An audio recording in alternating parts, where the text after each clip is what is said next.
bon, je propose qu'on démarre parce que je ne vais pas pénaliser ce sympathique auditoire qui est à l'heure et qui a traversé Paris à pied, en patinette ou... En vélo électrique pour ça. Je vous souhaite la bienvenue au musée du barreau de Paris. Je suis Emmanuel Pierrat, le conservateur de cet endroit, et mes deux complices de la soirée sont respectivement à ma gauche et à votre droite Frédéric Ploquin, que je vais présenter dans un instant, et Pierre Piazza. Je précise que nous avions en vérité convoqué Richard Marlet aussi, mais qui a été kidnappé par un gang de bigouden ou quelque chose comme ça. Il est breton. Il est breton et malheureusement il ne pouvait pas venir parce qu'il n'y a plus de train. Donc voilà. Donc on a perdu Richard Marlet, mais on a gagné au change. On avait déjà Pierre Piazza et puis Frédéric Ploquin, et on est très heureux de les recevoir. Ce sont pour deux livres qu'ils sont ici. Je vous les montre rapidement et nous en reparle dans 2 minutes. C'était la PJ chez Fayard. Je vais représenter notre invité, mais que beaucoup connaissent déjà parce qu'il est déjà venu ici s'exercer. Et puis ce gros livre, ce beau livre, comme on dit, La science à la poursuite du crime, Pierre Piazza, Richard Marlet, d'Alphonse Bertillon, aux experts d'aujourd'hui. L'expert d'aujourd'hui est en fuite en Bretagne et Bertillon est représenté par son meilleur spécialiste, je pense, ici présent. 2 mots d'abord sur le musée du barreau de Paris, parce que nous n'avons pas encore déménagé, cher ami, mais malheureusement, cela va nous arriver dans peu de temps. Vous êtes donc ici dans l'hôtel de la Porte, propriété encore pour quelques mois du barreau de Paris. Cet hôtel particulier qui date du XVIIe siècle est classé à l'inventaire supplémentaire des monuments historiques, pas uniquement en raison de ses voûtes, mais surtout parce que son escalier que vous aurez la possibilité de voir ou de grimper, entre guillemets, est un chef-d'œuvre de perspective et de mise en abîme, et du nombre d'or et de la Renaissance. Cet endroit abrite aussi, donc surtout, les collections permanentes du musée du barreau de Paris, qui sont très simples à lire. Elles sont chronologiques. Donc nous démarrons avec l'Ancien Régime et nous terminons quasiment avec le procès de Maurice Papon. Sauf que depuis à peu près 1 mois et demi, nous sommes envahis, et c'est heureux, par l'affaire Dreyfus et l'affaire Zola, avec une exposition temporaire, en partenariat avec le formidable film de Roman Polanski, J'accuse. Peut-être pas, je peux accepter les trucs sur les réseaux sociaux, tout va bien. On peut aussi parler de Christian Vigouroux, qui est l'inspirateur numéro 1 de ce film, et qui est donc alors, un grand plus conseiller fort d'État. On a ici un conseiller historique du film aussi, pour Bertillon. Sur ce film-là aussi. Oui, sur ce film-là. Non, parce que Christian Vigouroux, donc, qui est l'ancien directeur de cabinet de Madame Taubira. Plus fort, parce que... Christian Vigouroux, donc, qui est l'ancien directeur de cabinet de Madame Taubira, a écrit un livre très technique, très pointu sur le colonel ou commandant Picard. Enfin, colonel. Voilà, colonel, autour duquel tourne le film. Et donc, le film s'est largement inspiré du travail qu'avait fait Christian, qui est hyper sérieux, qui est un livre formidable. Voilà. Nous sommes d'accord. C'est un livre que nous avons lu et que nous apprécions. Absolument. Il est venu là? Non, il n'est pas encore venu. Il n'est pas venu encore. Pour l'instant. C'est le moment avec cette exposition. Il devrait. Il devrait.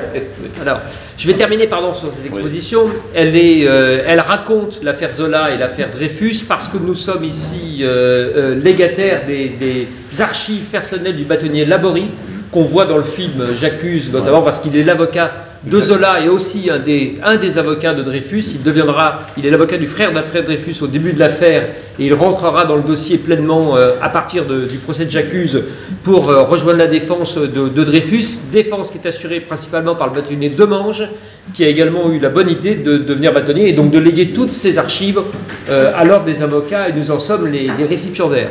Et puis ici, on a donc beaucoup de lettres formidables de Zola, beaucoup de documents, beaucoup de caricatures, d'assiettes, et nous avons enrichi nos collections, et notamment avec des manuscrits qui viennent du petit-fils d'Alfred Dreyfus, un monsieur âgé, mais dont nous apprécions beaucoup le geste, et nous exposerons derrière des lettres du capitaine Dreyfus de remerciements à ses juges au moment de la révision, des lettres très émouvantes avec Lucie Dreyfus, avec la famille.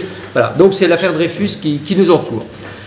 Ceci dit, ce soir, on pourra parler de Dreyfus et y revenir si vous le souhaitez, mes deux amis, mais vous êtes ici donc pour parler de vos livres. Il y a un fil conducteur que moi j'ai artificiellement un peu dessiné autour de la police judiciaire, qui est le sujet numéro 1 de Frédéric Ploquin. Frédéric Ploquin est, pour ceux qui l'ignoreraient, journaliste d'abord, et journaliste à Marianne, toujours. Non plus. Alors, il n'est plus de journaliste à Marianne, non, c'est pas grave. Je vais réviser, mais je vais regarder ma fiche. Il est journaliste indépendant, pardon, mais il a été longtemps à Marianne, il a été dans d'autres journaux, il a fait beaucoup de choses. Il est l'auteur de très nombreux livres, tous aussi passionnants les uns que les autres. En tout cas, tous sur ce domaine. Sur le milieu, sur la police, sur la police, mafia. un livre sur les gangsters, un livre sur la police, un livre comme ça. J'essaie de ne pas m'égarer d'un côté ou de l'autre et de rester à peu près au milieu. Je me rafraîchis là, régulièrement l'esprit avec les bandits pour pouvoir ensuite retourner voir ceux qui les traquent, ce qui me permet de poser les bonnes questions et de... Voilà, donc j'essaie de tenir ce fil rouge. On l'a reçu ici à 2 reprises. On t'a reçu pour une revue Sang Froid à laquelle tu participais, une revue sur les crimes et sur la justice et les faits divers. Et puis on t'a reçu avec Michel Marie pour Les Derniers Seigneurs de Paris il y a maintenant 1 an et des poussières. C'est un livre sur les Ornec. Sur les frères Ornec. Les frères Ornec. Qui sont on ne le connaît pas, mais qui sont en gros les... Non, mais que le barreau apprécie beaucoup. Ah oui, absolument. Surtout que c'est un clan, et c'est pas un seul client. Ils sont 3 frères, puis derrière, il y a une trentaine de personnes à défendre alternativement dans tous les coins de France. Donc effectivement, pour les avocats, c'est pas mal comme famille, et puis je crois qu'ils payent les avocats, non? Oui, il les paye un peu. Ils les payent, voilà, parce qu'il y a des voyous qui ne payent pas bien les avocats. Mais ils font partie de ceux qui, a priori, ont prévu quelques espèces au fond de leur jardin. Nous n'acceptons plus officiellement d'espèces. Afin de rémunérer. N'ayant pas de carnet de chèques, ni de carte bleue, c'est difficile de faire autrement. Parfait. Donc pour parler ou pas combattre, rassurez-vous, Frédéric Ploquin, nous avons le grand plaisir d'avoir Pierre Piazza, donc qui est le co-signataire de ce livre formidable, très richement illustré et qui raconte beaucoup de choses toujours fascinantes et intéressantes. Pierre Piazza, il est universitaire, c'est notre caution théorique du jour.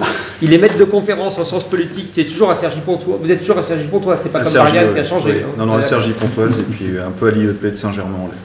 Parfait. Alors sa spécialité c'est Bertillon. Et après il a élargi, parce que son entourage étant quand même sachant tout sur Bertillon, il a décidé d'élargir un petit peu la police scientifique, la biométrie, les fichiers, l'identité. Et donc dans ses livres, il y a des livres fascinants, il y a du papier à la biométrie, identifier les individus, histoire de la carte nationale d'identité. Les origines de la police scientifique, ça retombe sur Bertillon, toujours encore Bertillon, voilà, il y a plein de choses. L'iconographie rebelle. Oui, ça je travaille un peu aussi sur l'iconographie nationaliste. Contestataires, les Corses, voilà, les Basques, et en Irlande du Nord. Les Irlandais, mais pas les Bretons, parce que Richard Marley en est, et donc voilà, c'était compliqué. Je voulais pas froisser Richard. Parfait. Et donc il a conseillé, si vous avez vu le film J'accuse, il y a un très méchant rôle pour Bertillon, incarné par Mathieu Amalric, qui joue le rôle d'un antisémite, enfin du rôle de Bertillon, mais qu'on voit sous des jours d'antisémitisme. Oui, donc là c'est une interprétation un peu libre du réalisateur, hein, parce que moi j'ai fait les archives depuis très très longtemps sur Bertillon, ça fait plus de 20 ans que je l'étudie, et je ne suis pas persuadé qu'il ait été antisémite. Voilà. Je pense qu'il est plutôt... il s'est trompé dans son expertise du bordereau, il ne veut pas l'avouer, d'ailleurs il ne l'admettra jamais, et... on lui fait prêter dans le film des propos antisémites, pourquoi pas, enfin, peut-être l'était-il, mais moi j'ai pas trouvé trace de ça dans les archives, donc je suis socio-historien et je considère que puisqu'il n'y a pas de trace, on ne peut pas en déduire qu'il l'était, voilà, tout simplement. C'est la licence artistique de Polanski qui l'autorise à... Je pense que oui, c'est une interprétation, comme il l'a fait sur d'autres personnages, il a interprété, mais aussi il a beaucoup simplifié, pour rendre l'affaire captivante dans le film. Et du coup, c'est vrai, quand on connaît un personnage, on peut considérer qu'il a peut-être trop simplifié, ou disons qu'il va peut-être un peu dans un sens qui n'est pas le bon. Mais bon, c'est la liberté du réalisateur, tout simplement. Non, mais nous, on aime beaucoup ce film, avec qui on a un partenariat, donc on a le storyboard, des photos de plateau et pas mal d'éléments, et c'est un film qui a le mérite de faire comprendre l'affaire pour ceux qui auraient un peu de mal, parce qu'elle dure 16 années, qu'elle est très complexe, et avec beaucoup de personnages, bien sûr. Ouais. Et de rendre la chose haletante, parce que c'est quand même traité comme un thriller, donc c'est vrai que je trouve que le film est plutôt bon, il fait connaître l'affaire, il dénonce aussi pas mal de choses sur le fonctionnement de l'État à l'époque, sur l'antisémitisme d'État qui est quand même très très fort, et puis c'est un film que je trouve assez bien réalisé, donc les personnages sont très bons pour moi, par quelques-uns ou quelques-unes, mais enfin... Avant qu'on arrive à la PJ, à Bertillon, la police scientifique et la PJ, un mot peut-être sur Criminocorpus. Alors, Criminal Vous avez des Corpus, petits signets sur oui, les il y a des petits chaises. signets. Ils ne sont pas disponibles sur YouTube pour les gens qui nous regardent. Alors, Criminal Corpus, Et, c'est tout simplement un musée sur l'histoire de la justice et de la police, pour simplifier, qui est un musée en ligne, qui a été créé par des chercheurs, notamment Marc Renville, qui est directeur de recherche au CNRS, et qui met qui met en ligne gratuitement tout un tas d'informations, allant des expos, à des bibliographies, à des petits documentaires, sur à la fois le bagne, alors il y a des choses sur la police scientifique, on trouve des choses sur le fonctionnement de la justice, etc. Donc allez y jeter un œil, c'est vraiment très très intéressant. Voilà. Très bien. Parfait. Alors venons-en maintenant, mes amis, à la police judiciaire ou à la police scientifique, judiciaire, historique. On va remonter un peu le temps. C'est un livre de nostalgie, non Frédéric Ploquin, c'est les flics qui faisaient un peu ce qu'ils voulaient, le grand règne de la PJ. C'est vrai que moi j'écris au quotidien sur la police. En fait, je suis journaliste depuis assez longtemps et depuis le départ, j'ai choisi de m'intéresser à ce monde-là, au monde de la police. Et c'est d'ailleurs depuis le début des années 80. Et là, quand j'ai proposé ce livre à Fayard, qui m'a pris quand même à peu près 5 ans, parce c'était assez compliqué, parce qu'en fait ce sont...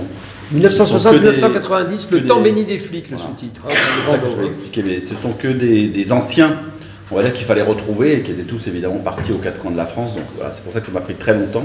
Mais ce que je veux dire, c'est que, alors que j'étais en train de faire ce travail à l'écrit, j'étais en train de faire un documentaire sur la police d'aujourd'hui. Et dans ce documentaire sur la police, donc je filmais et j'écoutais des policiers au quotidien qui sont plus dans la police en tenue, la sécurité publique. Et j'ai débouché sur un film, un documentaire que j'ai décidé d'appeler au dernier moment La police à bout de souffle. Et plus j'avançais donc dans la réalisation de ce documentaire, plus j'étais content finalement d'aller prendre le train et d'aller au fin fond de la France pour retrouver ces anciens.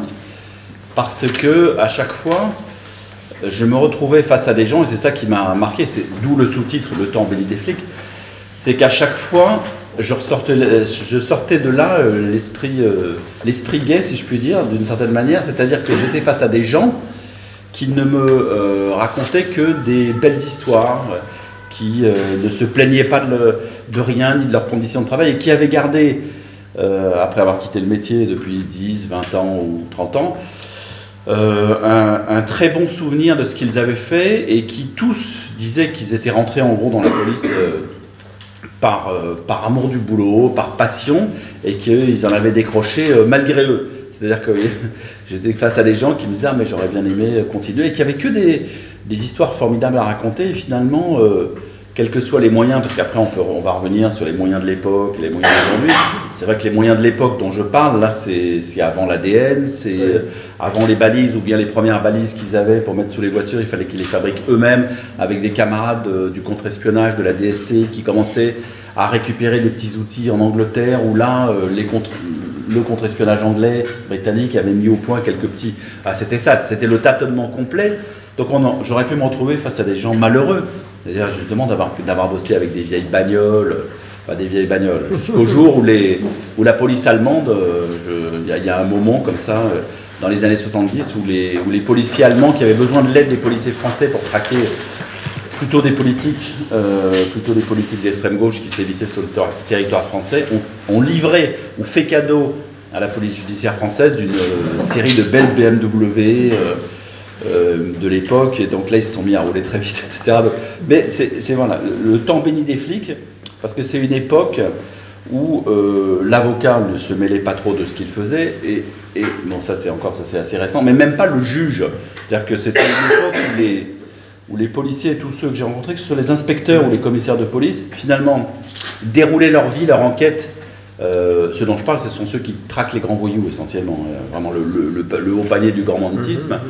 Et ils déroulaient quelque part leur enquête sans référer tous les 4 matins au juge d'instruction, qui lui restait dans son bureau, restait à sa place, ne se prenait pas encore le juge pour un commissaire de police, ce qui a commencé à se faire à peu près avec l'émergence de personnalités comme celle de Jean-Louis Bruguière, par exemple, qui à un moment donné a voulu retourner la table, renverser la table, et il a dit aux flics attendez, non mais c'est moi le chef, c'est pas vous.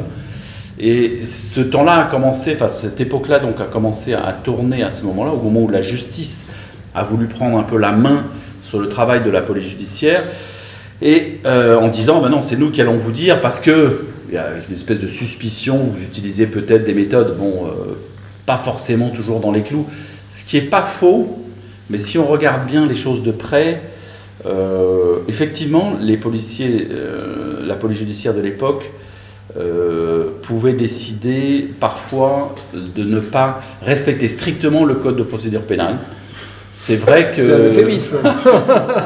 Est-ce qu'ils avaient une idée que le code de procédure pénale existait? Alors oui, mais ils avaient une idée du fait qu'il existait. Il ne faut pas croire non plus que c'était une bande comme ça de charlots lâchés dans la nature et qui faisaient tout et n'importe quoi. Ils avaient un but. Et ils se prenaient, d'ailleurs, ils utilisent beaucoup le mot qu'aujourd'hui plus personne n'ose oser. Ils disent, nous, on chassait les voyous. Aujourd'hui, si vous avez un policier à la télévision qui dit, moi je pars à la chasse tous les matins, on va dire, attendez mon petit gars, là, vous allez changer de métier, on va vous mettre à l'IGPN ou dans un placard ou dans un garage. Et puis quand vous aurez fini de chasser, on vous reprendra peut-être. Je veux dire, ce sont des mots, alors qu'eux assumaient totalement cette idée qu'ils étaient pour le camp du bien, pour la société qui ne contestait pas forcément leur travail. Il y avait une majorité de la société qui approuvait leur méthode. Et ils étaient mandatés par la société pour pourchasser les mauvais, les méchants, les voyous. Et quelque part, ça pouvait de temps en temps, effectivement... Par exemple, si je raconte une histoire là, dans le livre qui est celle qui se passe en début des années 60, parce que le livre il s'étend de 1960, comme tu l'as dit, à 1990. Il y a une histoire comme ça au début des années 60 où il y a un renseignement qui arrive comme ça à la police un soir, et il y a le policier de PJ de permanence dans le quartier qui se pointe dans le bar. C'est un bar du côté des Champs-Élysées, par là-bas, avenue de la Grande Armée. Un bar à pute, un peu, un bar comme ça. Bon, le commissaire se pointe là-dedans, et puis il commence à faire un contrôle, et puis il y a un gars qui repère et qui décide d'arrêter, qui s'appelle Christian David, et ils n'ont pas son nom évidemment, et ce gars sort avec eux du resto, enfin, du bar, de l'estaminet, on va dire, du cabaret, et puis comme il fait froid, il dit, mais je peux prendre mon manteau? Il dit, oui bien sûr, prenez votre manteau, et ce gars prend son manteau, sort, et une fois dehors, tire, sort l'arme qu'il a dans la poche du manteau, tue un policier et en blesse un autre. Là, par exemple, je veux dire, aujourd'hui, ça ne serait plus possible, je ne pense pas. Là, on a une police judiciaire qui perd un des siens, qui est touché dans son cœur, enfin vraiment, qui est touché au sens propre du terme, et qui dit, on va trouver les assassins. Parmi les choses qu'ils font, c'est qu'effectivement, ils arrivent à identifier des proches éventuels de ce type qui est en cavale. Ils les prennent, ils les embarquent dans la voiture, ils leur disent pas où ils vont. Les mecs ne savent même pas que c'est la police judiciaire que c'est la police qui les enlève. Donc c'est vrai que aujourd'hui ça serait difficile. C'est difficile de faire ça, oui. Au bois de On est très loin du code de procédure pénale. Ils les emmènent au fin fond du bois. Là, ils font une mise en scène, ils font semblant d'eux. Mais évidemment, il n'est pas dans leur esprit, dans leur projet de tuer cet homme. Mais en gros, ils lui font une espèce de simulacre en disant, si tu parles pas, on va te buter, puis tu vas rester là au fond du trou. Le mec, il sait toujours pas s'il a affaire à des policiers ou à des bandits. Hein. Et puis enfin, après cela, finalement, après l'avoir bien secoué, il le ramène au poste, au siège de la police judiciaire. Et là, ils font l'interrogatoire en bonne et due forme, ils le mettent en garde à vue. Mais le type, il est un peu mis en condition, on va dire. Et ils espèrent que par ces méthodes, ils vont le faire parler. Bon, simplement, les voyous d'en face, ils étaient aussi aguerris, et peut-être plus que ceux d'aujourd'hui. Et il n'y en avait pas beaucoup qui, même violentés, passaient aux aveux.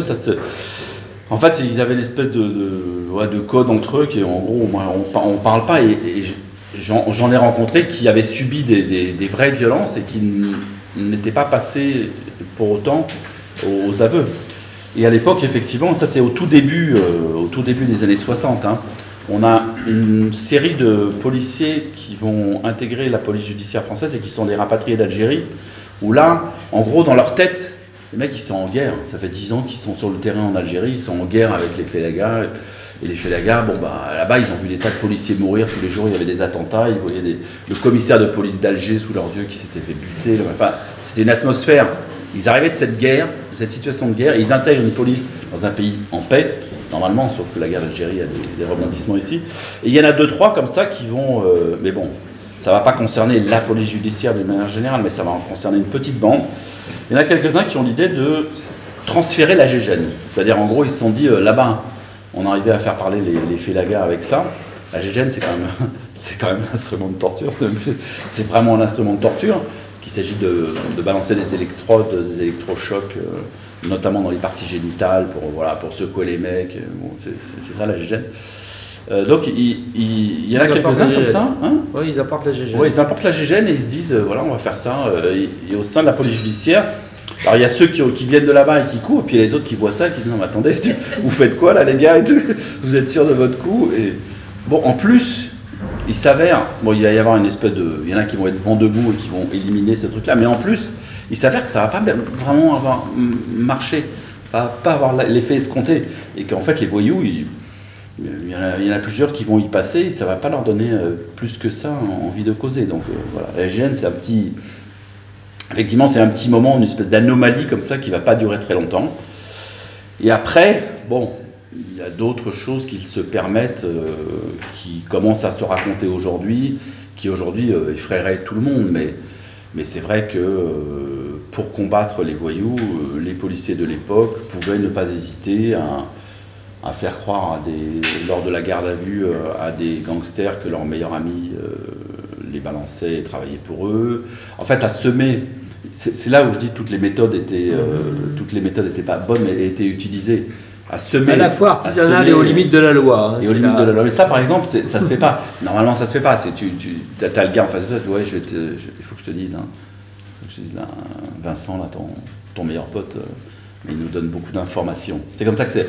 Et au sortir de la garde à vue, le mec, il a qu'une seule idée en tête, c'est de buter Vincent. C'est même pas lui demander si c'est vrai.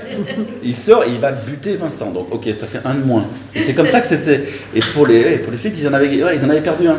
Et donc, ils avaient affaibli le mec qui avait buté son meilleur ami. Bon, ce sont des choses qui sont à la limite du racontable aux enfants, parce que non, mais c'est vrai que normalement, c'est pas très moral. Mais bon, quand je dis qu'il s'est donné tous les moyens, il faisait aussi des choses comme ça. Et ça pouvait aller jusqu'à créer des situations... Si vous voulez, à la différence d'aujourd'hui, les flics collaient au basque des voyous. C'est-à-dire qu'aujourd'hui, on attend qu'il y ait un braquage de banque, on déploie tous les moyens scientifiques et techniques, et avec les caméras, les traces qu'ils vont laisser sur les explosifs, on les retrouve.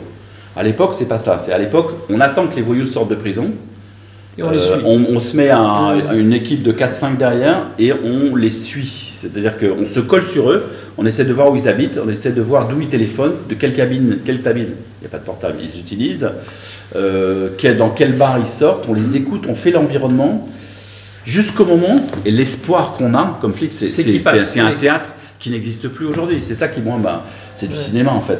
En fait, le but, c'est d'attendre le jour où cette bande, dont on est sûr qu'elle va repasser à l'acte, va attaquer la banque. Et là, ça s'appelle du flagrant délit, c'est l'essence même du flagrant délit, c'est la méthode qu'ils avaient inventée à l'époque. Là, l'idée qui aujourd'hui aucun juge n'autoriserait l'attaque de la banque. À l'époque, c'est OK. Ils attaquent à quel jour? Oui. Le jour où ils attaquent la banque, on se met autour, on met un dispositif policier, on fait des photos, on les laisse attaquer la banque. C'est comme ça que ça s'est fait jusqu'à la fin des années 70. Hein. On les laisse attaquer la banque. Alors là, évidemment, s'il y a un mort dans la banque, c'est compliqué à gérer, mais a priori, on espère que ça va bien se passer et qu'ils ne vont pas être obligés de tuer le caissier, lequel caissier n'est pas au courant qu'il va être attaqué, évidemment, et donc pourrait mal réagir. Et donc on les laisse faire leur forfait, prendre le butin, et la jouissance réellement du flic de l'époque, c'est au moment où le gars sort avec sa valise. Top. Là, on t'en va. Et là, il n'y a plus, comme on n'avait pas ce dont tu vas parler après, c'est-à-dire les éléments scientifiques. Là, on a la photo, tu as la valise, tu as le pognon, oui. Tu vas aller chez le juge, tu vas être condamné, tu vas prendre 10 ans et on est content. Mais ça ne se faisait pas autrement, parce qu'autrement, les gars, en fait, il y a les voyous qui faisaient 15, 20 braquages sans jamais se faire arrêter. C'est pour ça. Et on ne pouvait pas les retrouver, parce qu'ils ne laissaient pas... À l'époque, les voyous dans les banques... Mais la police scientifique existait déjà, ouais, on va passer la parole, et je vais te faire revenir, mais... Je peux me permettre une liaison, juste un truc. À l'époque, les gars, ils allaient, par exemple, Case de Nice, ils creusent un trou dans les égouts, ça dure 3 semaines, ils arrivent à l'intérieur de la banque, ils s'installent, il faut imaginer le truc, ils s'installent, ils pissent, ils fument, ils amènent à bouffer, un peu des casse-dalles, ils boivent des coups, et tout ça va rester dans la banque, et ça ne permettait pas Ça a permis d'élucider 20 ans après, parce qu'on avait gardé un mégot, quelques cas assez récents. Mais en gros... ça ne permettait pas d'identifier... Non, donc ils vivaient leur vie dans le code, jusqu'au moment où ils ouvraient les coffres en banque. À la limite, il y avait leurs empreintes. Ils essayaient de... La seule chose, c'était les gants. Ils avaient des gants, mais ils pouvaient cracher, laisser un cheveu, ce qui aujourd'hui serait totalement impossible. Donc la police scientifique balbutiait. Voilà, elle existait déjà depuis longtemps, c'est l'histoire de la police scientifique. Oui, elle existait depuis longtemps. L'idée du livre, c'est de montrer que Bertillon n'a pas été le seul, mais qu'il a joué un rôle déterminant dans la création de ce qu'on appelle maintenant la police technique et scientifique. Et l'idée du livre, c'est de partir de ce moment clé de la création finalement du service de l'identité judiciaire en 1893, qui en fait est un moment important parce que la question qui se pose, et la question elle a déjà été un peu évoquée, voilà, comment on fait parler les personnes sur ce qu'ils sont véritablement. Donc il y a peut-être le passage à tabac à l'époque, à la fin du 19e siècle, il y a la logique de l'aveu, hein, on essaye d'extorquer des aveux, de faire parler les personnes, parce que il y a quelque chose qui est très important à la fin du 19e siècle, c'est une loi que va faire voter la Troisième République, c'est la loi sur la relégation. La loi sur la relégation, c'est tout simplement envoyer en Nouvelle-Calédonie et en Guyane, eh bien, toutes les personnes qui sont convaincues de récidivisme. Parce que là on n'est pas sur les grands criminels, hein. On est sur les personnes qui commettent plusieurs fois des petits délits, et dont on ne veut plus assurer le coût social, on veut tout simplement s'en débarrasser, parce qu'on considère que la prison n'arrive pas à les réhabiliter, à les réintégrer socialement. Ils sortent pire de la prison, enfin ça n'a pas trop changé, hein, je pense, ils sortent pire que quand ils sont... pas amélioré, je crois. Et donc la question de la lutte contre la récidive aussi, c'est quelque chose qui est toujours d'actualité. Et donc, comment savoir qui sont les personnes quand on n'a pas un état civil très fiable à l'époque, hein, l'état civil n'est pas stabilisé, quand les papiers d'identité tels qu'on les connaît maintenant n'existent pas. Hein, les papiers d'identité, finalement il y en a quelques-uns, mais ils n'ont pas de photographie, on peut aisément les falsifier, on peut y ajouter des mentions, etc. Le signalement n'est pas du tout rigoureux. Hein. Qu'est-ce que ça veut dire une bouche petite ou un visage ovale? Ça ne veut pas dire grand-chose, hein. On a tous une bouche petite et un visage ovale ici. Donc comment on fait pour identifier les délinquants, et comment surtout on fait pour identifier les délinquants récidivistes qu'on veut réprimer sévèrement? Donc il n'y a pas de solution, et la solution c'est Bertillon qui va l'amener à travers ce qu'on appelle l'anthropométrie judiciaire, c'est-à-dire tout simplement se passer de l'état civil pour identifier une personne, parce que l'état civil, on peut se revendiquer de n'importe quel état civil en fait, hein. C'est toujours le cas actuellement aussi, hein. On pourrait demander aux personnes de l'identité judiciaire qui sont ici, on a des signalisations de personnes qui ont 10, 15, 20 états civils différents. Et donc l'identité, c'est ça que va inventer Bertillon finalement au départ, la dissocier de l'état civil, cette identité, et la raccrocher au corps, parce que ce qui fait la spécificité de chacun d'entre nous ici, c'est notre corps. Donc Bertillon va avoir l'idée de mensurer une douzaine de caractéristiques corporelles, allant de la taille de la personne, la taille du pied, l'envergure des bras, la largeur du crâne, etc. Et statistiquement, il en déduit que finalement, il n'y a pas deux individus qui peuvent avoir dans le monde entier les mêmes mensurations. Donc quand bien même un individu ment sur son état civil, si on le mesure, si on le mensure, comme on dit à l'époque, on retombera toujours sur l'identité initialement déclarée par la personne. Et donc si cet individu a commis plusieurs délits, eh bien il va tomber dans le statut de récidiviste et on va pouvoir le reléguer. Voilà, c'est ça qu'invente Bertillon. Et donc vous voyez, cette question de l'identification des personnes est très importante parce que c'est de là que part finalement ce qu'on appelle maintenant la police technique et scientifique, l'identité judiciaire. Ensuite, Bertillon va ajouter tout un tas de choses pour parfaire son système. Bon, des choses qu'on connaît tous, la photographie face-profil. Il n'y a pas une série policière dans laquelle on n'a pas une photographie. Il y a de magnifiques photos face-profil dans le livre. Oui, il y en a des très très belles, y compris Bertillon qui se prend lui-même en photographie face-profil pour montrer que son système fonctionne. Donc la photographie face-profil, c'est la normalisation de la photographie, tout simplement. De face, parce que Bertillon dit dans les enquêtes policières, c'est toujours bien de montrer un témoin, est-ce que vous avez vu cette personne? Et puis le profil, parce que ça met en évidence tout un tas de caractéristiques qui permettent de distinguer un individu d'un autre. L'oreille, qui est véritablement une empreinte digitale, on a tous des oreilles différentes, la forme du nez, la forme du front, du menton, etc. Ce que va ajouter Bertillon, c'est aussi bien évidemment le signalement descriptif, le portrait parlé, c'est-à-dire la possibilité de décrire d'une manière quasiment mathématique le visage humain en s'intéressant justement à chaque organe, donc ça c'est très important, comment la forme d'un nez, la forme d'une oreille, la forme d'un menton, et puis les stigmates corporels. Les cicatrices, les grains de beauté, les tatouages. Donc on a un système, on a un dispositif qui dorénavant permet d'identifier à coup sûr les personnes. Donc on peut quasiment se passer de la parole de l'individu, hein, en le mensurant, en le décrivant, en relevant ses stigmates, eh bien on est sûr de pouvoir stabiliser et de pouvoir figer une identité. Donc finalement c'est la biométrie avant l'heure. Donc ça c'est très important. Alors une fois qu'il a fait ça, Bertillon va essayer d'investir tout un tas d'autres domaines à partir de cette logique de la trace et de l'indice, parce qu'on se rend bien compte que ce qui l'intéresse, c'est une marque particulière, une forme d'oreille particulière, une cicatrice particulière. Donc ce sont des indices, c'est le regard de la police qui se transforme. D'où, alors on est ici dans l'expo, sur Dreyfus, d'où le rôle qu'il va jouer aussi dans l'affaire Dreyfus en analysant le bordereau, parce qu'il se dit qu'en analysant des indices, des variations subtiles d'écriture, eh bien éventuellement on peut s'apercevoir qu'un individu a faussé son écriture. Donc on sait qu'il va se tromper. Hein, oui, pourquoi se trompe-t-il? Alors il se trompe parce que moi je pense qu'il subit la pression des pouvoirs publics. Alors certains diront parce qu'il était antisémite, comme je l'ai dit tout à l'heure, je ne pense pas, enfin je ne sais pas en fait, j'en sais rien. Mais il a la pression des autorités militaires, il a la pression du préfet de police Lépine qui lui dit il faut vous dépêcher pour faire cette expertise. Et il fait ce que ne doit pas faire un expert, c'est-à-dire qu'il dit bah voilà, oui, Dreyfus est coupable et je vais le montrer. Voilà, il part à l'envers. Et puis après, disons qu'il il ne veut pas se déjuger, il part dans cette thèse un peu farfelue d'autoforgerie, Dreyfus qui aurait maquillé son écriture en y ajoutant celle de son frère, etc. Mais ce qu'il faut retenir aussi, c'est que cette thèse-là, elle est validée par les conseils de guerre. Donc, non seulement parce que Bertillon est un expert de renommée internationale, mais aussi, et ça c'est très intéressant, parce que les membres des conseils de guerre ne comprennent rien à ce que dit Bertillon, hein, tout simplement, son expertise est extrêmement complexe. Donc justement, ce qui est intéressant, c'est de voir que cette affaire Dreyfus, quand même, met un coup d'arrêt à la carrière de Bertillon, qui quand même à l'époque est comparé à Pasteur. Hein, donc, mais il va rebondir à travers, et là on retrouve un peu un autre aspect de la police technique et scientifique, il va rebondir en inventant tout un tas de choses pour gérer la scène de crime.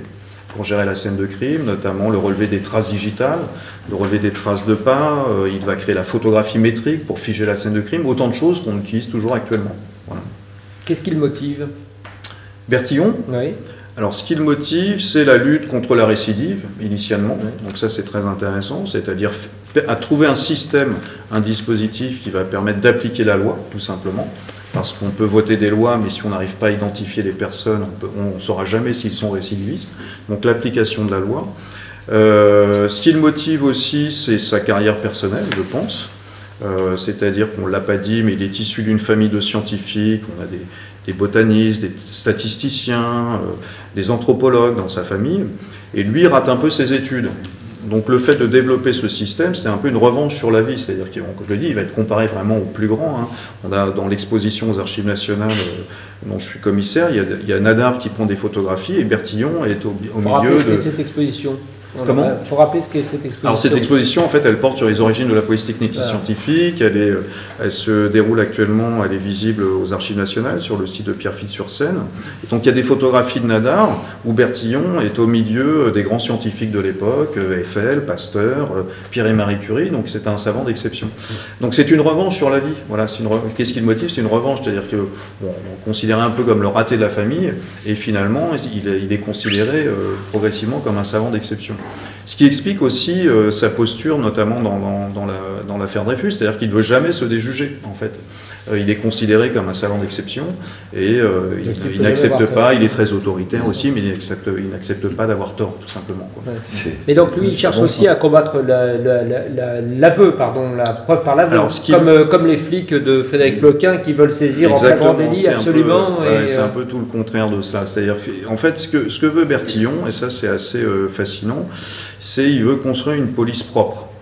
C'est-à-dire une police qui serait détachée des subterfuges, extorquer des aveux, souvent maladroitement, parce que vous l'avez dit, c'est connu aussi des malfrats, donc ils ne se laissent pas prendre au jeu. Il ne veut surtout pas la violence. Il veut surtout pas le passage à tabac. Donc ce qu'il veut, c'est une police moderne. Une police qui va s'imposer sur le crime et sur la délinquance au sens large par la supériorité de la science et de la technique. Donc c'est ça qui le motive aussi. C'est une police avec des policiers de laboratoire qui, à partir de l'interprétation d'un indice infime, vont découvrir la vérité. Voilà, c'est ça qui le motive. D'où tout ce qu'il met en place aussi pour diffuser son savoir et ses techniques, c'est-à-dire une école de formation à Paris, une école pour former les policiers, alors à la fois les policiers de la préfecture de police de Paris, les policiers de la sûreté, les gendarmes, et puis les policiers étrangers, les magistrats étrangers. Donc l'idée d'une professionnalisation policière par le savoir, ça c'est très intéressant. Et donc ça aussi c'est très novateur à l'époque, comment on passe finalement de Vidocq, voilà, c'est un peu ce que vous avez mentionné, aux experts, en gros, les policiers qui vont faire parler la matière à partir de résidus infinitésimaux. Comment cohabitent-ils tes flics de la PJ avec leur façon de faire et la police scientifique et tout ça? Comment ça se conjugue et comment on arrive à... Ça a changé, ça a beaucoup changé par rapport aux années 70, 80, 90 dont je parlais tout à l'heure. Mais les policiers, deux polices judiciaires, gardent... C'est pour ça qu'aujourd'hui ils sont assez malheureux au fond, ceux d'aujourd'hui. D'ailleurs la police judiciaire était considérée à l'époque comme une forme d'aristocratie de la police, tout le monde voulait y aller, il y avait la queue, les gens frappaient à la porte, il n'y avait pas de la place pour tout le monde. Et aujourd'hui, c'est exactement l'inverse. Donc il y a bien quelque chose qui ne va pas. C'est-à-dire qu'aujourd'hui, ils veulent tous partir. Et je vois même des gars qui sont en police judiciaire depuis 20 ans et qui demandent d'aller en sécurité publique. Ce qui à l'époque aurait paru complètement aberrant. Mais ça veut dire qu'ils sont malheureux. Et effectivement, quelque part, au bout de ce processus, ce qu'ils disent, c'est qu'on a voulu faire d'eux des flics de bureau, quoi. En gros, des gens qui, un peu comme les experts, ou enfin même pas comme les experts, mais un peu seraient privés. En fait, ce que le policier il aime bien quand même, c'est le contact avec la matière et avec l'humain. Au départ, la matière, c'est l'humain. C'est l'humain. Oui. Et d'ailleurs, quels que soient les progrès de la police scientifique, il n'y a pas beaucoup d'enquêtes d'affaires policières qui débouchent sans que l'humain s'en mêle et sans qu'à un moment donné, il y ait des confrontations entre des personnes et qu'on accouche de quelque chose. Alors évidemment, on ne va plus taper dessus avec un bottin. D'ailleurs, mes gars, là, ils ne le faisaient pas parce que c'est taper dessus avec un bottin, c'était dans les commissariats de police que ça se faisait, c'est au niveau du petit inspecteur. C'était pas à leur niveau. Eux, ils avaient d'autres moyens de persuasion, de raisonnement. Gros bottins. Ils avaient surtout, je veux dire, ils n'avaient pas besoin de frapper parce qu'en fait, ils bossaient tellement bien de manière artisanale en filature et en surveillance que quand ils chopaient le mec, s'il n'avait pas pris en flagrant délit et qu'il se trouvait en face d'eux, ils savaient suffisamment de choses sur sa vie privée pour le déstabiliser. Et par exemple, je sais pas, il l'avait photographié, je dis une bêtise, parce qu'il faisait des photos, à l'entrée de la ville du Havre, par exemple, un jour. Et puis, il l'avait le lendemain, ils avaient des informations grâce à une cabine téléphonique qu'ils avaient écoutée sur sa maîtresse, dont ils savaient qu'elle s'appelait Valentine ou je ne sais quoi. À l'époque, il y avait d'autres prénoms qu'aujourd'hui. Et donc, à un moment donné de la conversation, c'est comme ça qu'ils faisaient. Ils ne frappaient pas, ils utilisaient quand même des moyens, pas scientifiques, mais que leur observation leur avait permis de rassembler les éléments. Et à un moment donné, ouais, en fait, elle va comment, Valentine? Ça se passait comme ça. Et l'autre, il disait, putain, d'accord. Là, ils sont sur moi depuis quand? Qu'est-ce qu'ils savent? Ah, s'ils connaissent Valentine, ma femme, elle ne la connaît pas. Il y a un problème. C'est qu'ils sont sur moi depuis longtemps. Et ça c'était plus à ce niveau-là, hein, la police judiciaire dont je parle, là, c'est pas... Effectivement, c'était plus ça que les coups de bottin.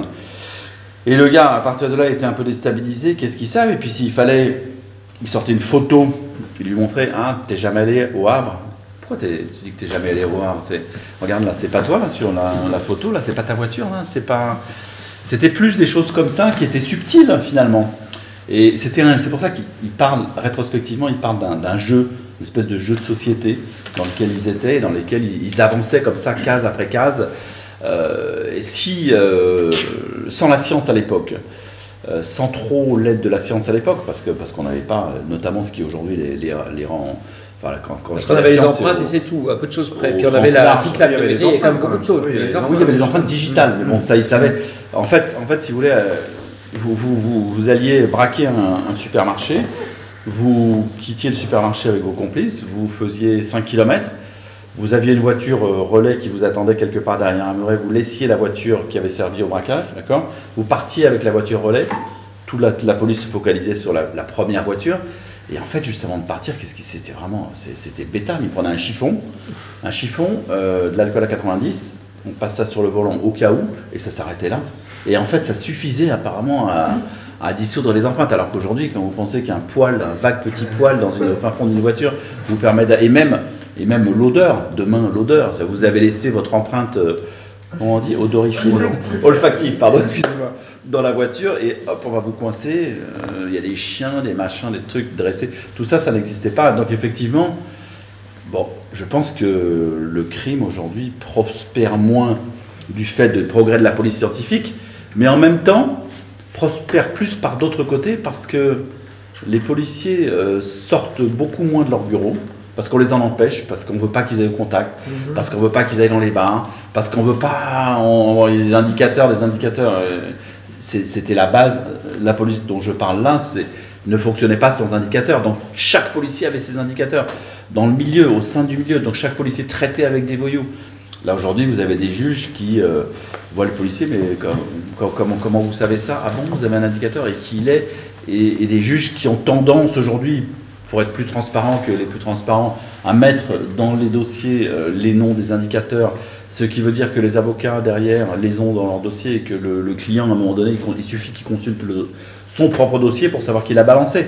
Donc ça marche plus de ce point de vue-là, parce qu'il y a danger, et que le juge, en plus, non seulement il y a le voyou qui va récupérer le nom et qui va aller tuer le mec éventuellement qui l'a balancé, mais en plus il y a le juge qui peut dire, mais monsieur le policier, vous n'avez pas été complètement loyal avec moi sur ce coup-là. Ah ben non, monsieur le juge, effectivement, je pourrais peut-être pas vous... Et en fait, il y a de plus en plus de policiers qui se retrouvent coincés, voire même plus que ça, parce qu'ils n'ont pas tout dit au juge d'instruction. Donc, eux, leur métier, il est là, il est dans l'humain. La science aussi, mais la science a ses limites, parce que, par exemple, pendant un moment, longtemps, ils ont fonctionné avec c'est des choses basiques, mais ils fonctionnaient avec les cabines téléphoniques. Hein. Ils s'appelaient d'un bout à l'autre du monde par les cabines téléphoniques, et puis ils ont découvert que la police avait le droit, et ils commençaient à écouter les cabines téléphoniques, et ça va faire le tri dans les conversations. Au départ, ils ne savaient pas. Donc ils ont abandonné les cabines téléphoniques, et après il y a eu les Motorola, les portables, etc. C'est tous ces téléphones-là qui ont un certain temps échappé au contrôle, et puis après ils se sont rendus compte que tous les téléphones portables classiques, disons, étaient sur écoute, et qu'on pouvait savoir qu'ils avaient appelé, et qu'on faisait les fadettes, etc. Ils ont découvert ça. Donc ok, ils sont allés encore un cran au-dessus. Et pour dire que la science, c'est bien, mais il y a des limites, c'est qu'aujourd'hui, les voyous, notamment les trafiquants de stupéfiants internationaux, ils travaillent avec des téléphones qui sont des téléphones indétectables. Les fameux PGP, là, je sais pas, c'est un mot anglais, ce sont des téléphones qu'ils achètent en Hollande, et qui en gros sont indétectables et sont totalement en Hollande ou aux États-Unis ou même en Chine, et qui sont indétectables. Donc aujourd'hui, ils arrivent encore. Enfin, en réalité, quels que soient les progrès de la science, le chat et la souris, le voyou avance, oui. est hyper adaptatif, comme on dit, je ne sais pas si on peut le dire comme ça. En tout cas, c'est quelqu'un qui s'adapte en permanence et qui invente toujours des moyens de se protéger des progrès de la science, etc. Donc, les experts, c'est bien, mais le crime a toujours un temps d'avance, en réalité. Sinon, il n'y aura pas de crime. Sinon, on arrêterait. Sinon, je veux dire, l'expert, son rêve, c'est d'arrêter le criminel avant qu'il passe à l'acte, et de définir. Le rêve de Bertillon, s'il existait encore, ce serait d'essayer de cibler par des systèmes électroniques tous les cerveaux dans lesquels un meurtre ou un crime est en préparation, et de neutraliser les personnes avant. Pourquoi pas? On pourrait imaginer ça dans un temps. Bertillon, c'est au-delà de ça, c'est-à-dire qu'il se dit qu'en mettant en place parce qu'il fait des fiches, hein, il constitue des fichiers avec des millions de personnes. Il se dit que quand les délinquants sauront dorénavant que la police a une fiche sur eux, eh bien ils vont se tenir à carreau. Hein, c'est l'idée que la technologie même va influencer le comportement. C'est assez moderne, parce que c'est aussi le type de discours qu'on entend, par exemple, avec la vidéosurveillance ou protection, je ne sais pas comment on l'appelle. C'est-à-dire que par la technologie, finalement, on va influer sur le comportement des personnes susceptibles de commettre des méfaits. Et donc c'est un discours qui est très moderne, finalement, hein, puisqu'il tient ce discours à la fin du XIXe siècle. de voir. C'est-à-dire que la toute-puissance technologique qui va modifier le comportement des délinquants. Bien sûr, ça ne marche pas. Hein, non, mais les fiches, elles ont été utiles parce que les policiers, ces policiers-là, ils se sont trouvés avec des, je sais pas, 300, 400, 500, 500 noms des grands voyous susceptibles de sévir. Et donc, ils avaient leurs fiches et effectivement, ça a servi... d'ailleurs, on en parle régulièrement quand on parle de la fameuse fiche ES, parce qu'en réalité, l'ancêtre de la fiche ES pour les terroristes, c'est ça. En gros, c'est un papier avec marqué le nom de la personne, sa photo, profil, face, justement, et puis peut-être le numéro d'immatriculation d'une voiture qu'il utilise régulièrement, le bar où il va, des choses comme ça. Et cette fiche, elle est connue de tous les services spécialisés. Et donc, le but, c'était, si par exemple, cette personne, à un moment donné, passait une frontière, ou était vu dans un contrôle de police avec 2-3 autres personnes dans la voiture, c'était ça le but, hein. C'était de relever simplement l'identité des personnes avec lesquelles il circulait, de relever le pays dans lequel se rendait le bandit en question, et de nourrir ainsi le fichier. C'était ça. Maintenant on dit les fiches US n'empêchent pas les terroristes, mais c'était pas le but au départ. C'était pas le but d'empêcher le braqueur de braquer une banque, c'était d'accumuler l'information et de savoir que tel jour, il avait pris l'avion pour Genève.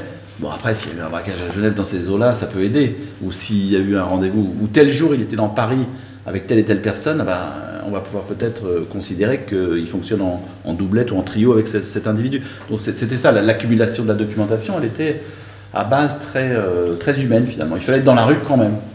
Mais on voit peu à peu dans le livre de Pierre Piazza et Richard Marlet, quand même la police scientifique avancée. Entre Bertillon et aujourd'hui, il y a quand même pas mal d'étapes. Il y a des grandes affaires qui sont décortiquées. Il y a la bande à Bono. Il y a Paulin, il y a des tueurs en série. Alors ça c'est assez intéressant. Il y a les failles et les limites aussi, Grégory. Oui, bien sûr, il y a des limites. Mais ce qui est assez intéressant, c'est que ce que j'ai expliqué tout à l'heure rapidement sur Bertillon, c'est-à-dire le souci qu'il a de vouloir figer l'identité, hein, pour qu'on ne puisse pas prendre des identités différentes. Donc, a priori, la cible initiale, ce sont les délinquants récidivistes. C'est les petits délinquants, hein, c'est ceux qu'on va envoyer mourir en Guyane et en Nouvelle-Calédonie. Et puis progressivement, on voit que le système va s'étendre à des populations plus larges. Et donc là, on commence à voir déjà des dangers potentiels du fichage massif des populations. C'est-à-dire que Bertillon, alors on a du mal à estimer, mais disons que tous les prévenus fichés par l'identité judiciaire, à la fin du 19e siècle, début 20e, ils sont déjà plusieurs millions. Hein. Donc Bertillon a plusieurs millions de fiches dans des fichiers, pas d'ordinateur encore à l'époque, mais donc ce sont des fichiers manuels qu'il agence d'ailleurs de manière très méthodique, il classe par la phonétique et l'anthropométrie, et un classement anthropométrique, donc il pense aussi un système de classement pour pouvoir retrouver rapidement les fiches.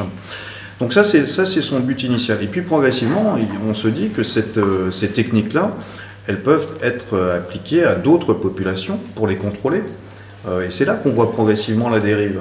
Alors, vous l'avez dit, les anarchistes. Hein, il y a un fichage de plus en plus massif qui va se faire sur les anarchistes, c'est-à-dire sur les opposants politiques de l'État républicain. Donc ça commence avec Ravachol, Vaillant, les poseurs de bombes, et puis ça se terminera pour Bertillon avec en effet la bande à Bono. Mais rapidement aussi, on a d'autres populations qui sont concernées, les populations colonisées, qu'on va commencer à bertillonner, comme on dit à l'époque. C'est-à-dire que petit à petit, eh bien, c'est pas seulement les délinquants, c'est les populations colonisées dans leur ensemble qui sont embertillonnées pour pouvoir les contrôler. Et puis il y a quand même une population qui va être particulièrement ciblée avec la création des brigades mobiles, hein, les brigades du Tigre de Clémenceau, ce sont les tziganes. Parce que, alors on dit souvent que les brigades du Tigre ont été créées pour lutter contre la délinquance itinérante. Oui, ça c'est bien sûr, c'est l'argument officiellement mis en avant par les pouvoirs publics. Mais ce qu'ils vont faire dans la pratique, c'est le fichage massif des ceux qu'on appelle les nomades, hein, les tziganes bohémiens de l'époque, qu'ils vont systématiquement photographier en face profil quand ils les croisent sur le bord de la route. Et ça va donner lieu à partir de 1912 à la création du carnet anthropométrique des nomades, qui est le premier grand système de fichage massif d'une population en France. Hein, le carnet anthropométrique des nomades, 1912, la loi du 16 juillet 1912, on les oblige à avoir ce carnet anthropométrique pour pouvoir non seulement les identifier, mais les tracer. Donc vous voyez que les populations... Ils n'ont pas de carte d'identité, c'est ça ? C'est la première carte d'identité. C'est la première carte d'identité. C'est la toute première carte d'identité avant même la carte d'identité des étrangers. Donc les étrangers, de les fixer à une adresse, de fixer des gens. Alors, c'est les identifier et de les tracer par la position d'un visa sur le carnet anthropométrique. Donc c'est à la fois de la traçabilité dans le temps et dans l'espace et la centralisation d'un fichier pour pouvoir mieux contrôler une population qu'on considère comme potentiellement déviante, en gros parce qu'elle est mobile, parce qu'elle n'a pas de travail, elle n'est pas censée ne pas travailler, et puis aussi parce qu'elle a des origines incertaines. Donc c'est un peu, vous voyez, on stigmatise cette population parce qu'elle n'a pas d'identité, pas de domicile fixe et pas de travail, donc c'est un peu l'antithèse du bon citoyen. Donc tout ça pour montrer que le fichage, disons, qui part sur un but précis initialement, lutter contre la délinquance récidiviste, va progressivement déboucher, vous voyez, sur des systèmes, à bien des égards inquiétants, de fichage de population pour d'autres fins. Qu'est-ce que sont devenues toutes ces fiches? Alors, qu'est-ce qu'elles sont devenues? Il en reste quelques-unes. Qu'on arrive à trouver dans les archives. Souvent, elles ont été jetées, elles ont été broyées. La Seine a débordé, donc ça a inondé. On a quelques personnes ici de l'identité judiciaire qui pourraient vous en parler. Donc on a jeté ça sur les trottoirs parce que c'était plus utile. Quelques-unes sont quand même conservées dans les centres d'archives, mais la plupart ont disparu. Alors heureusement, on a des traces photographiques qui montre un peu l'ampleur du fichage de l'époque, une salle à peu près grande comme ici, avec des fichiers, les sommiers judiciaires, les fiches anthropométriques. Et donc c'est pour ça qu'on peut estimer quand même à plusieurs millions de personnes de fichage. Et ces fiches-là conservées, elles sont où? Plus fort, s'il te plaît. Alors, il y en a quelques-unes qui sont conservées au service actuel de l'identité judiciaire, quelques-unes qui sont aux archives de la préfecture de police de Paris, on en trouve quelques-unes aux archives nationales, on a quelquefois des restes dans les archives départementales, notamment sur le fichage de ceux qu'on appelle les nomades à l'époque. Donc on a quand même des traces, mais on n'a pas tout conservé non plus, parce qu'il y a des échantillonnages qui sont faits pour les archives, par manque de place bien sûr. Donc on a une perspective, mais ça correspond au travail de Pierre Piazza aussi, qui est ensuite passé au fichage, effectivement, enfin de façon générale. Alors moi, ce qui m'intéresse, c'est le contrôle des populations à travers les techniques qu'invente la police. Justement, pas les subterfuges qu'on évoque depuis tout à l'heure, mais tout ce qui est mis en place en tant qu'instrument. Alors ça va des fiches, ça va des systèmes de mensuration, ça va des passeports, des cartes d'identité, jusqu'à actuellement la biométrie. Et tout ça sert au pouvoir public à contrôler les populations, à les surveiller aussi. On parlait des fichiers S, donc ce sont bien des techniques, c'est ce qu'on appelle la gouvernance par les techniques, les technologies. Et donc de voir comment c'est intéressant pour comprendre la construction de l'État, la construction de la police, qui développe des techniques pour surveiller, contrôler, identifier, etc. Mais plus globalement, la construction de l'État, et puis ce que ça dit aussi du rapport entre l'État et les citoyens, parce qu'on est tous concernés. Au bout d'un moment, ces techniques-là, elles arrivent jusqu'aux citoyens. On parlait de la carte d'identité. La première étape, c'est le carnet anthropométrique des nomades. Ensuite, 1916-1917, la carte d'identité qui est imposée aux étrangers. Et puis, 1921, la toute première proposition d'une carte d'identité pour les Français par le préfet Lelier, qui est l'ancêtre de notre carte nationale d'identité, en fait. Et puis après, ce qu'en font les pouvoirs publics. C'est-à-dire que le régime de Vichy ne va pas en faire les mêmes choses que la République. Voilà, donc ça, c'est assez intéressant. Il faut regarder ce qui se fait, surtout aux États-Unis et en Chine aujourd'hui, pour comprendre où on peut aller. Sur le fichage des populations. Les Chinois pratiquent, ont développé un système de reconnaissance faciale qui fait que, a priori, ils viennent de faire passer un texte selon lequel, par exemple, on n'a plus le droit d'acheter un téléphone portable sans que le téléphone portable soit relié au visage. C'est-à-dire que c'est du puissance, c'est ce qu'on vient de se dire, en puissance 1000. Les Chinois, ils sont en train d'exploiter pour leur police, on va dire, l'intégralité. Enfin, c'est un système, c'est un régime totalitaire. Et donc c'est un régime policier, on va dire. Ils sont en train d'aller au bout de toutes les techniques possibles pour ficher, ce qui n'empêche pas le crime de prospérer, bizarrement d'ailleurs. Mais à l'abri de l'État, c'est-à-dire que c'est un État qui prévoit la Chine, les deux en son sein, c'est-à-dire qu'il fait la police, mais qui fait également le voyou. Parce que le système mafieux chinois est intégré quasiment à l'appareil communiste. Là, j'ai vu, il y a 3 jours, ça veut dire qu'il y en a beaucoup, ils ont soi-disant arrêté neutralisé 3000 cellules mafieuses dont ils avaient acquis la certitude qu'elles étaient directement couvertes par des membres du Parti communiste. chinois. C'est-à-dire qu'en gros, le banditisme va être intégré à l'État qui lui-même fait sa police. C'est vraiment un système. Alors, je trouve qu'on a là l'exemple. C'est pas mal. Là, pour le coup, à côté, on est des petits débutants. Et puis les Américains aussi. Les Américains, bientôt, pour rentrer dans le pays, je crois qu'il va falloir bientôt pas tarder à laisser ADN, reconnaissance faciale, les yeux. Ah bah ça c'est déjà fait pour les mais yeux, etc. Le passeport biométrique, un... on peut difficilement aller aux États-Unis sans passeport biométrique. Oui, c'est ça. Donc ce qui est assez intéressant, c'est de voir aussi le prolongement, disons, moderne de ce que Bertillon avait inventé. Parce que la reconnaissance faciale, je l'ai dit tout à l'heure, Bertillon l'invente. Hein. Oui. Après, Bertillon, lui, par exemple, il développe ce qu'il appelle des albums DKV. Alors DKV, c'est les abréviations qu'il utilise pour décrire les formes de l'oreille. Et donc il dote les policiers de petits carnets photographiques avec la description de l'oreille, de la couleur de l'iris, etc. Et le policier se bat dans la rue et arrive, grâce à ça, à reconnaître des personnes recherchées, des anarchistes, des déserteurs, etc. C'est ce qu'on fait maintenant en Chine. Hein, on fait toujours ça. Alors maintenant, les policiers ont des lunettes qui font la reconnaissance faciale directement. Mais ces techniques-là, elles sont modernisées, mais finalement, elles s'ancrent dans une histoire longue. Et c'est ça qui est intéressant, de voir que finalement, on a l'impression que tout ça est nouveau. Ben non, ça a été créé pour la plupart à la fin du 19e siècle. Hein. Bien sûr, c'est modernisé. Il y a des potentialités qui sont bien plus importantes avec l'informatique, avec les nouvelles technologies. Mais tout a déjà été pensé à la fin du 19e siècle. Donc le crime va continuer de prospérer et nous, on peut s'inquiéter. Les libertés publiques peuvent s'inquiéter. Non, mais si on regarde ce qui s'est passé au niveau de la police judiciaire, faut quand même. Il y a un épisode qui. Enfin, moi j'ai retrouvé un type que je fais parler là, dans le bouquin parce qu'en fait il a travaillé. En fait, moi je me suis intéressé aux offices centraux de la police judiciaire.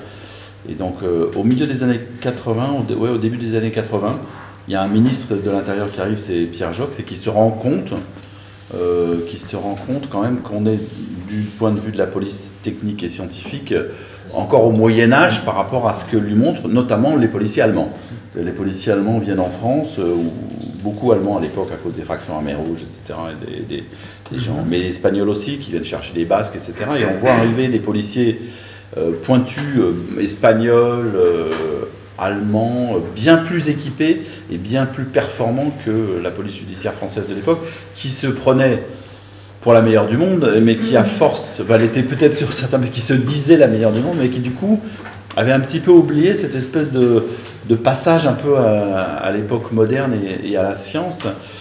Et là, on a un gars qui s'appelle Jacques Jansial, qui est commissaire de police et qui, lui, a fait des stages en Allemagne, parle l'allemand, etc. Et qui revient de là-bas avec un plan, avec des idées. Pour dire que c'est quand même extrêmement récent, c'est 1985 qui commence sa réflexion là-dessus. Il arrive avec un plan et un projet, et c'est lui qui va créer la police technique et scientifique, la direction, disons, il va faire en sorte que soit créée au sein de la police une direction de la police technique et scientifique, et il va provoquer le plan, le seul plan de modernisation qui est connu de la police ces 50 dernières années, il n'y en a pas eu d'autres, qui est un espèce de plan pluriannuel qui fait qu'à l'époque, Pierre Joxe, très conscient de ce souci-là, obtient que l'État investisse beaucoup d'argent sur 5 ans. Un plan pluriannuel. Et c'est le seul moment, historiquement, où la police, tout d'un coup, d'un seul coup, s'est, entre guillemets, modernisée. Il y avait tellement de retard qu'aujourd'hui, elle nous paraît finalement assez ringarde et encore lâchée, parce que l'État ne met pas beaucoup d'argent en réalité dans la police. L'État met beaucoup d'argent dans la police, mais pour payer les gens. Et comme pas pour payer les salaires, et comme les policiers depuis 30 ans se font régulièrement augmenter, ils ont sans doute raison, ils voulaient être bien payés, et qu'aujourd'hui ils sont relativement bien payés. Donc la masse, ça allait ce budget quand la masse salariale était petite et qu'ils étaient sous-payés, mais à partir du moment où on les a tous payés, à partir du moment où on a fait monter en plus en hiérarchie tout ce monde-là, la masse salariale fait 92% du budget. Donc mettons, vous mettez 10 milliards, 92% de ces 10 milliards vont pour payer les salaires. Et les heures supplémentaires, il faut encore aller en chercher dans ce cas entre les 92 et les 100. Et après, il vous reste un petit peu d'argent pour aller acheter des appareils, des appareils dignes de l'époque contemporaine. Donc ça explique pourquoi la police, à mon sens, est toujours en retard. Alors de temps en temps, il y a un mec comme Bertillon, un mec comme Jacques Jansial qui arrive et qui disent on va faire quelque chose. Et en réalité, dans les deux cas, je trouve que ce sont des gens qui travaillent avec peu de moyens, qui n'ont pas l'impulsion de l'État, mais qui partent d'eux-mêmes et qui disent parce qu'ils croient à la science, ou l'autre, il croit à sa police, et qui vont bousculer l'État, qui fait que l'État va chercher des moyens. Mais la police française, aujourd'hui, est encore relativement à la traîne. Alors, évidemment, c'est ça la grande nouveauté, qui est à la fois pas une bonne nouvelle, mais qui plonge la police dans une autre dimension, c'est le terrorisme. Et là, quand vous avez le terrorisme qui s'en mêle, donc les attentats de 2015, ça change tout. Parce que là, effectivement, tout d'un coup, vous avez les politiques qui vont aller chercher des moyens pour moderniser, pour acheter des MC catchers, des trucs des appareils qui permettent de capter, par exemple, tous vos téléphones portables d'un seul coup, là. Tous ceux qui sont dans cette salle, et puis ensuite on fait le tri, on regarde, on les met dans les ordinateurs. Donc, pour moderniser, parce que c'est comme ça que ça fonctionne, si on veut. Bon. Et ça, ce nouvel à-coup de modernité vient d'arriver récemment à cause du terrorisme. Il y a un flic qui a un jour eu le malheur de dire à la télévision grâce au terrorisme, donc je ne ferai pas la même erreur que lui. Il a dit mais grâce au terrorisme, après ça lui a valu quelques réflexions, parce que monsieur, c'est à cause du terrorisme, mais pas grâce, parce que grâce ça ne collait pas. Donc à cause du terrorisme, effectivement, il y a eu un nouveau coup comme ça qui a été donné récemment, mais sinon le dernier plan de modernisation, et Jacques Jeansial le raconte très bien, bon, c'est un vieux monsieur maintenant, mais il a fallu qu'il se montre persuasif, il a fallu qu'il y croie, et il a fallu qu'il rencontre en face un ministre qui pensait à autre chose que le court terme, parce que le problème des ministres de l'Intérieur, c'est qu'ils sont quand même globalement enfermés dans le très très court terme. C'est qu'est-ce qui va se passer lundi, qu'est-ce qui va se passer samedi, ils sont là-dessus. Ils sont absorbés par l'événement, par l'événementiel, et il y en a très peu finalement. Qui réfléchissent. D'une manière générale, dans l'appareil sécuritaire français, il y a peu de gens, il y en a plus dans l'armée, il y a très peu de gens qui planifient, qui s'assoient autour d'une table pour réfléchir, parce qu'ils sont tous dans l'action, et donc ils passent à côté. En tout cas, ils ne prévoient pas le moment où il va falloir se réfléchir à l'après, et peut-être trouver de l'argent, des grosses enveloppes pour investir. Donc voilà, on a une police qui est relativement pauvre de ce côté-là, et qui mise encore énormément sur sa propre énergie, donc l'énergie des bons hommes. Parfait. Alors ce qui est assez intéressant quand même dans ce qui vient d'être dit, c'est que justement ce plan de modernisation, il va déboucher surtout sur l'informatisation et la création de fichiers informatisés. Ouais. Donc, finalement, on va reprendre ce qu'avait fait un peu Bertillon, notamment avec un fichier d'empreinte digitale qui sera informatisé, et un fichier d'empreinte génétique. Donc ça, on peut considérer que d'un point de vue policier, ça permettra plus d'efficacité. Mais paradoxalement, on va retomber un peu sur ce qu'on évoquait tout à l'heure avec Bertillon, c'est-à-dire initialement, ça va être pour lutter bien sûr contre les délinquants récidivistes, en particulier les délinquants sexuels, et puis progressivement, ça va s'élargir, et on va maintenant prendre l'ADN de personnes qui sont en garde à vue pour d'autres motifs. Et donc, vous voyez, on crée aussi d'autres problèmes en pensant répondre technologiquement à des problèmes d'insécurité. Finalement, on est toujours sur la brèche entre où est-ce qu'on met l'équilibre entre les impératifs de sécurité, la nécessité de protéger la liberté, la vie privée, etc. en démocratie. L'informatisation va réactiver un peu ce qu'on avait connu sous Bertillon, ça c'est assez intéressant. Et puis plein d'autres technologies, l'odorologie qui se développe, l'utilisation des faits, l'interprétation des traces numériques de plus en plus. Donc on est sur cette captation massive de traces, parfois invisibles, on peut vous identifier par votre odeur maintenant, et ça on n'en discute pas assez, et chacun est pourtant concerné, on est tous citoyens, on est tous potentiellement affectés par ça. Alors je vais laisser les citoyens qui sont ici poser une ou deux questions, et puis parce que voilà, ils ont eu le courage de venir malgré les grèves et à pied, et d'être motivés pour vous écouter, mes amis, mais voilà, la parole c'est. Pourquoi ça s'appelle les sommiers? Les sommiers. Pourquoi ça s'appelle les sommiers? Ah, le mot sommier, je ne sais pas, je sais ce que c'est, les sommiers, vous savez ce que c'est, je ne sais pas du tout. Alors là, je peux peut-être là où vous couchez les informations. Non, je un sommier, c'est vraiment où on se couche. Je ne sais pas si c'est ça. Alors Bertillon va réorganiser les sommiers, justement, c'est assez intéressant. Quel regard les anciens flics, vous l'avez vu, ils jettent justement sur les méthodes actuelles et la police actuelle? Est-ce qu'ils leur vivent?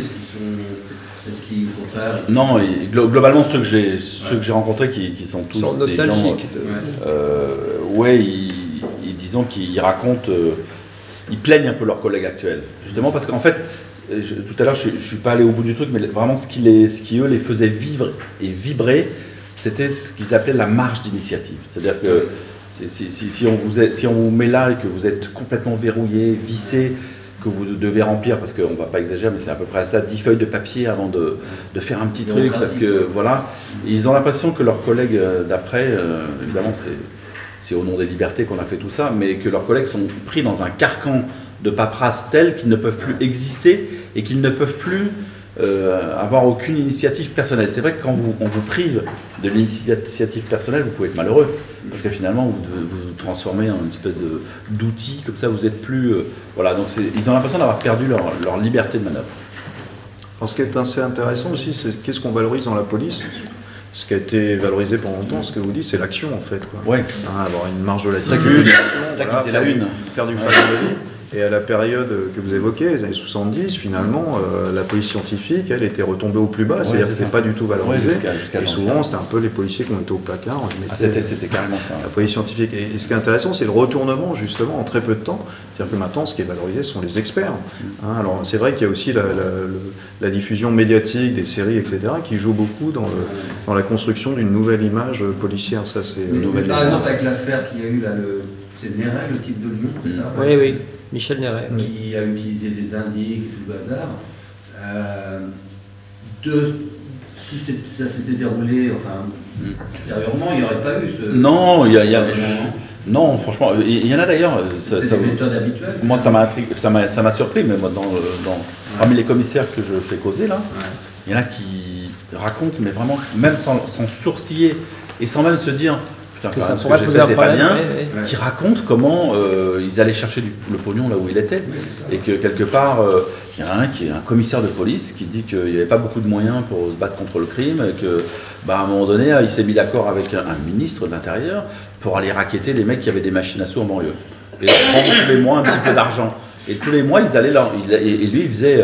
et comme avant, dans les années précédentes, le même bonhomme avait fait la tournée des hôtels de passe à Paris, pour dire bon, ok, on vous ferme pas, on vous emmerde pas, vous faites votre business, mais ce sera tant par mois. Lui, il avait fait ça précédemment, et donc de l'argent pour les policiers, mais pas seulement, peut-être pour les politiques, peut-être, je dirais, il y a quand même une époque pas si ancienne que ça, où la plus grande bordélière de Paris fêtait les anniversaires de tous les flics de la brigade des mœurs, avec des cadeaux. Non mais c'est de ça que je parle, on part de là. Donc vous imaginez qu'il a fallu un certain temps pour que Michel Néret se rende compte que ce qu'il faisait c'était peut-être pas très bien, mais lui il était issu de cette génération-là, et il s'en rendait pas compte. Il aurait peut-être dû... Il regardait pour lui, hein, il en regardait pas mal. Oui, bien sûr qu'il ne se rendait pas compte. Il se disait, moi de toute façon j'en arrête tellement, j'ai tellement... Puis d'ailleurs les politiques m'ont donné la Légion d'honneur, et puis ils vont me donner encore des médailles, et puis ils posent en photo derrière moi grâce à moi. Bon allez, je peux aller voir une masseuse au fin fond du Maroc, payée par un voyou, machin, c'est pas très grave. Et puis s'il veut me donner une montre au passant, voilà, il n'y a pas de raison que j'ai pas une belle montre. C'est ça qui s'est passé en fait, dans sa tête.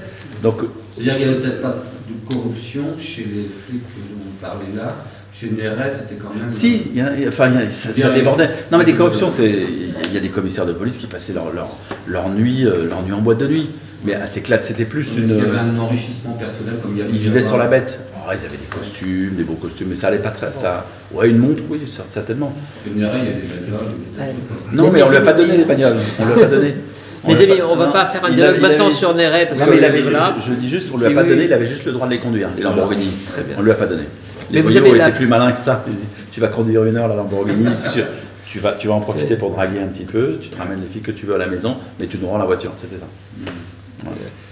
Alors, si vous voulez parler de Néret tout à l'heure, tous les deux, parce que je vois que vous êtes très motivés, vous continuerez pendant... Non, mais pendant le... Bien sûr, évidemment. Bien sûr. Alors, une dernière question, parce qu'après, il y a une question de timing et de libération de nos citoyens ici qui ne sont pas fichés, ont le droit de rentrer chez eux. Voilà.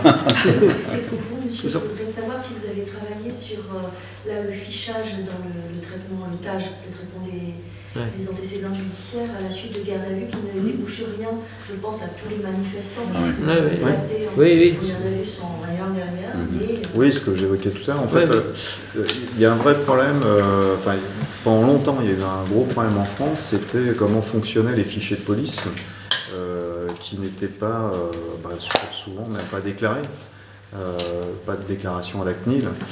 Et puis le problème aussi, c'est ce que je disais tout à l'heure, qui on met dans les fichiers, pourquoi, et les détournements de finalité. On savait, avant le TAJ, ça a été montré par le STIC.